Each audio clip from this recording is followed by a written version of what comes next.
Hey everybody, welcome back to Let's Play Paper Mario. Today we're gonna start on Boo's Mansion. This little dungeon here is a little, different. There's absolutely no battles in here whatsoever, so don't worry about fighting. It's mostly just all, puzzle-driven.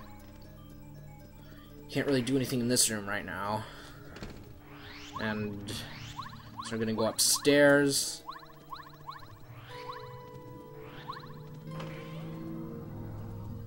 Can't do anything in here yet. Just takes a little while to figure out where you're supposed to go. Okay, this is where you're supposed to go. Alright, check the middle cabinet and a bunch of random boos will come out. And you'll have this one in the middle holding a record. And they pretty much want you to play this little game with them where they'll basically trade around the item, and you have to figure out which one's which, or which one has it. So right there, you can see the one all the way on the right. He dropped it into that one. On the bottom, on the left. Just have to remember which one he gave it to, and hit him. Simple as that.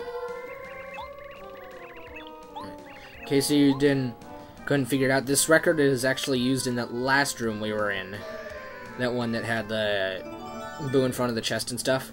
Because there's actually a record player in there. And then there is this other thing right here you can do, where it just falls on you, makes you take 1 point damage. There's a bunch of pointless things in here that do like absolutely nothing or inflict damage upon you. Just kind of random stuff that aren't needed.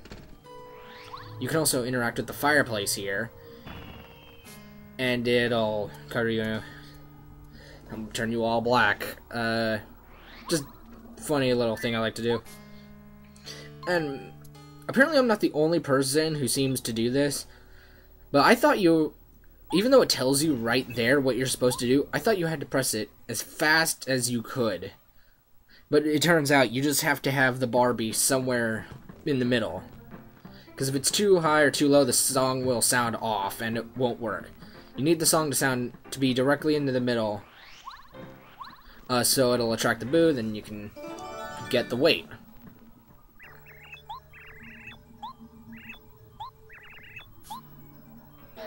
Simply disappears with that stupid face again.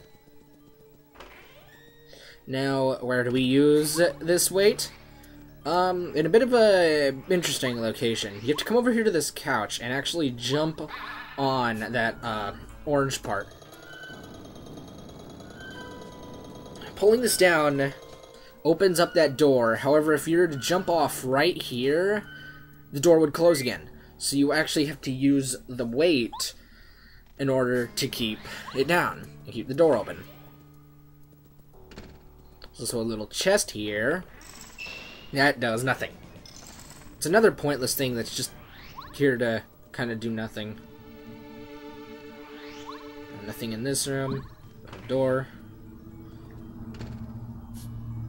There's a bunch of random boxes here.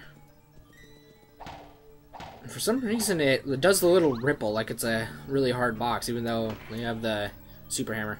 As soon as you enter this room, the door will fall over and the wall will kind of close off. However, there's a big chest here. You know what big chest means.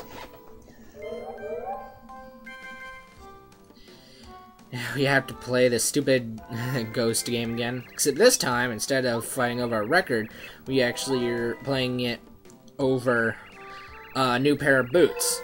Which we couldn't tell from the last chapter, which had the super hammer. These are the super boots. Which interesting thing about the super boots, for some reason in Thousand Year Door they're blue, when in here they're green. I don't know why they changed that. Just a little random thing.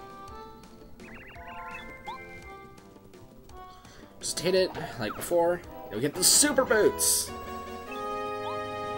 But after you acquire the super boots, press A in midair and you'll pretty much just do a ground pound. The standard Mario ground pound. It allows you to break certain like wooden objects, like that panel in the ground or the wooden crates you see back there. Some of the wooden crates have stuff in them. Most of the time, it's just apples. I don't know why. I don't know why they chose apples. There's also a little shop here, but you can't do anything because apparently their master told him not to sell you anything. Hit these 2 switches, and a giant one will fall. All you gotta do is just get up on top and use our new ability to smash it. I think it's the only time in the game you see a giant switch like that. It's kind of, it's like I said, this part's a little weird. And I'd also like to talk about something with the super boots. Well, basically, when you increase your attack power for jumping. Oh wait, hang on. That's right. There's something I actually want to show here, though everybody kind of knows about this. Jumps in this pot, and you'll come out. It's classic Mario.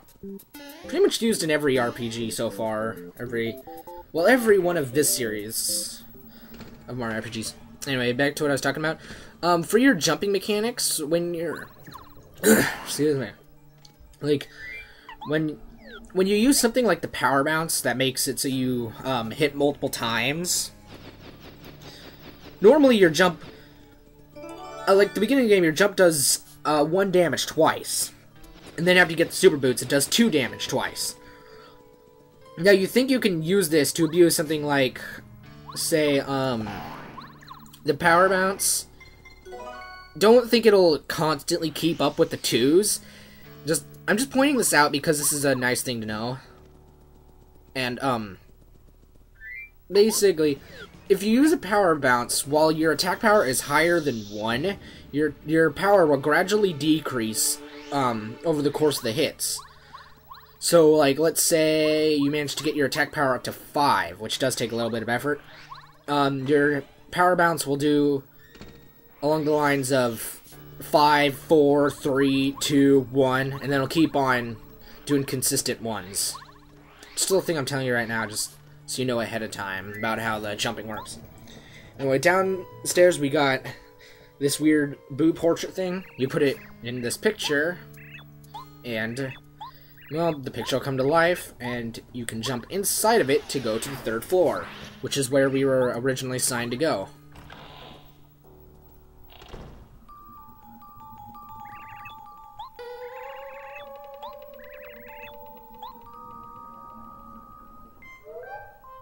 And here is the master.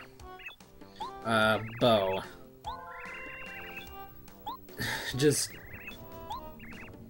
yeah, Bo's an awesome character. But, so, right here, they're kind of trying to explain about Tubba Blubba. The fact is, he eats ghosts. And I mean that literally. He physically takes the ghosts and shoves them down his mouth. It's like, what? It doesn't work. You can't eat ghosts. And they also have a theory that he might have some kind of weakness, but nobody really knows where it is, but he has to have some kind of weakness. And here we find out that they actually have the Star Spirit that originally escaped. But however, he was too weak when he escaped, and so he got caught by the boos. Because of this situation, in order to get the Star Spirit, we actually have to help out the boos and get rid of Tubba Blubba. So essentially, his escape was for naught, because absolutely nothing really happens. You still have to beat Tubba Blubba anyway. The only difference is that if say,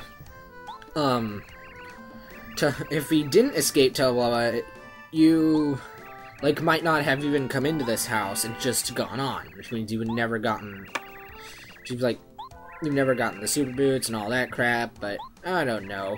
It's an RPG. She's got a really freaky looking animation there. Just really weird.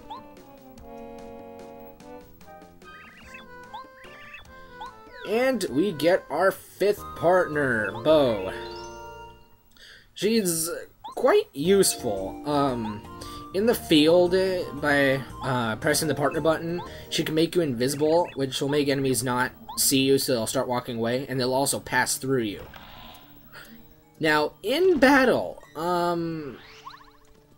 She's a little weird in battle. She's the most powerful partner by far. She definitely does the most damage. However, it comes at a bit of a cost.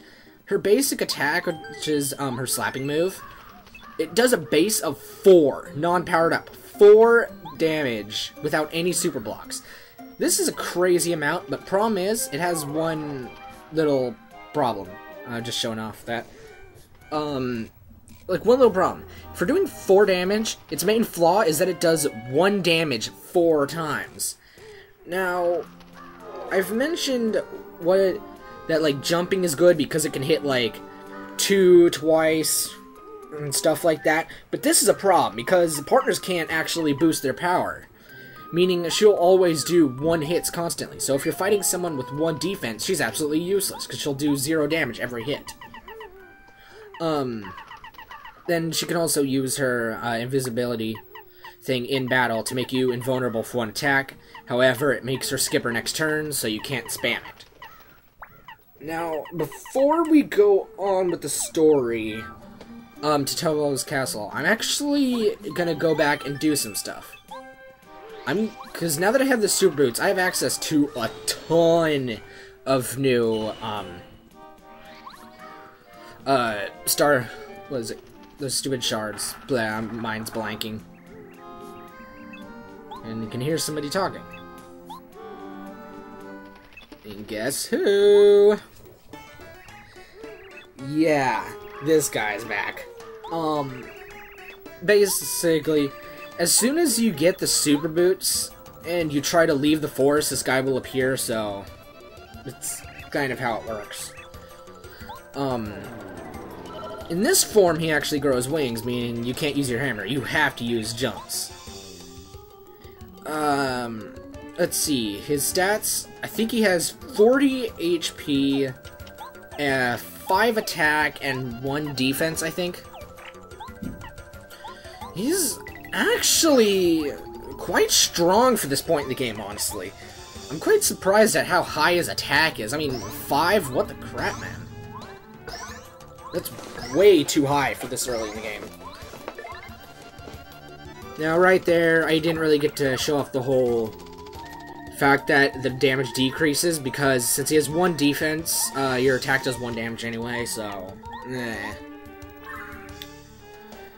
because, unless I can guard his attack, I have to heal after every single hit, because I only have 10 HP and he does 5 damage, which is going to become a real pain. I don't really have much of a strategy for this boss. It's kind of just... I usually switch between 2 strategies here, and this is one of them. So just one of the strategies is just constantly healing and using things like Shell Shot, and another strategy, which I've also found quite effective, but it does take a little bit, is if you have Goombario up to level 2, you can spam his level 2 ability that he got, which I never explained, which is Charge. Charge basically increases his attack power by 2, and what I found that works for this battle is you can basically just do basic hits to him constantly and let Goombario in the back row constantly charge over time, and you can get him up to a high enough stat where he can pretty much one-hit KO him. Though I didn't really feel like you doing that right here. I've already had to heal about 3 times, which is really getting on my nerves because I can't block this. Finally. First time I managed to block the attack. Could use a Volt Shroom here. Volt Shroom is quite nice for more reasons than one. One, it makes you electrically charged, which means when somebody comes in contact with you, I mean physical contact, they'll take 1 point damage, just like that. But there is another little piece to this little status condition that is more used later on. The fact is, when somebody gets hit by your electrically charged body, they recoil back in damage. The usefulness of this is that there are enemies later on that combo you. like with your jumping or Bo's slapping ability. Basically, if somebody has a combo attack, and they hit you while you're electrically charged, it instantly cuts off the combo after the first hit. And there are some crazy parts later on that you really need that. Kind of just runs off. If you want to get back to town easy, all you do is go through one of the doors and then walk right back, and it'll send you directly out. Alright, now that I'm out here,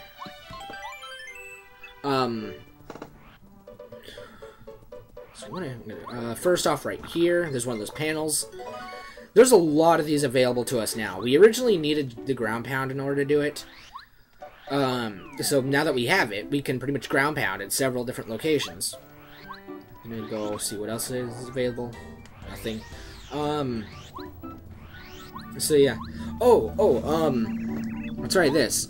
In Chapter 2, I was running around a red tree. That's what this guy is here to tell you about. He says he saw something about a red tree. Now the thing is here, this becomes available after you get the super boots, because the super boots are required for this.